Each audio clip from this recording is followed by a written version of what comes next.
नमस्कार शेतकरी बंधूंनो, आपण आलो होतो आपल्या ऊसाच्या वावरामध्ये. कारण आपल्या ऊसाला देखील तोड लागलेली आहे. कारण आता हा ऊस पूर्णपणे कारखान्यात जाणार आहे. तर आमच्या वावरामधून जाण्यासाठी जागा देखील नव्हती. तर आम्ही शेजारच्या काकाच्या वावरामधून जागा उपलब्ध करून घेतली. कारण आमच्या वावरामध्ये ऊसाच्या ट्रॅक्टरमुळे खड्डे देखील खूप झालेले होते. तर आम्हाला पूर्णपणे ही ऊसाचे टेलर हे डोंगराच्या कडेकडून न्यावे लागले.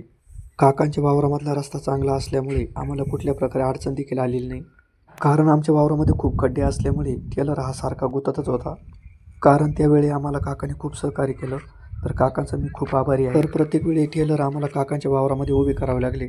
तर त्यावेळी ट्रॅक्टर ओढण्याचं देखील काम चालू झालं होतं.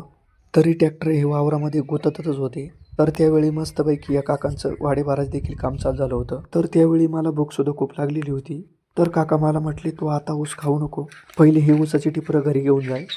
मग ही ऊसाची टिपरं मी घरी घेऊन गेलो.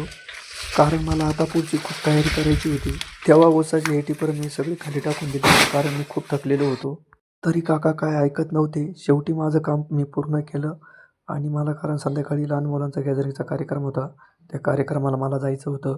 म्हणून मी सगळं माझं काम आटपून मी पूर्णपणे माझी ही तयारी करून घेतली. रात्रभर गॅदरिंग बघायची होती म्हणून माझ्या डोळ्यावरती मला झोप येत होती. तर अशा प्रकारे ही गॅदरिंग झाली. तर ही गॅदरिंग आम्हाला खूप आवडली. कारण खूप छोटे-छोटे, बारीक-बारीक मुलं ही गॅदरिंगमध्ये नाचत होते. कारण या गॅदरिंगमध्ये डॉक्टर बाबासाहेब आंबेडकरांचं गाणं लागलेलं होतं.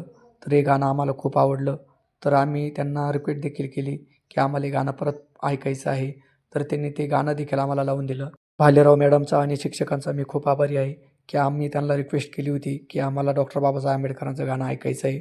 तर त्यांनी आमचं ऐकलं देखील आणि डॉक्टर बाबासाहेब आंबेडकरांचं गाणं देखील लावून दिलं. तर जे मुलं स्टेजवरती नाचत होते ते 1ली ते 4थीच्या वर्गातील मुलं आहे. तर हा गॅदरिंगचा कार्यक्रम देखील खूप सुंदर झाला. तर हा कार्यक्रम संगमनेर तालुक्यातील कोकणगाव अंधेरी वस्तीवरील आहे. तर तुम्हाला हा आपला कार्यक्रम जर आवडला असेल तर तुम्ही आम्हाला यूट्यूब चॅनल येऊन नक्की लाईक करा, शेअर करा आणि सबस्क्राईब करायला विसरू नका. तर हा कार्यक्रम आम्ही अर्धा तास बघितला. तर हा कार्यक्रम आम्हाला खूप आवडला. तर उद्याची देखील खूप तयारी करायची होती. तेव्हा हा कार्यक्रम आम्ही लवकरात लवकर उरकून घेतला. तर सकाळी लवकर उठून आम्ही दात देखील घासून घेतले. कारण आमचा ब्रश देखील मोडून गेलेला होता. सकाळी लवकर उठून अंघोळ देखील केली. अंघोळीचा साबण काही सापडत नव्हता. शेवटी अंघोळीचा साबण देखील सापडला. तर आपल्याला भूक देखील खूप लागलेली होती. तर मी काय केलं, डायरेक्ट भाकरीचा मोरथाळा केला आणि खायला सुरुवात केली. ज्या पायी मी भाकर तोडवायला चालू केली त्या पायी माझा हातसुद्धा मागं हटत नव्हता. तर आपल्या वावरातली मोटर देखील बिघडलेली होती. तर त्यासाठी आपल्याला वावरामध्ये जायचं होतं.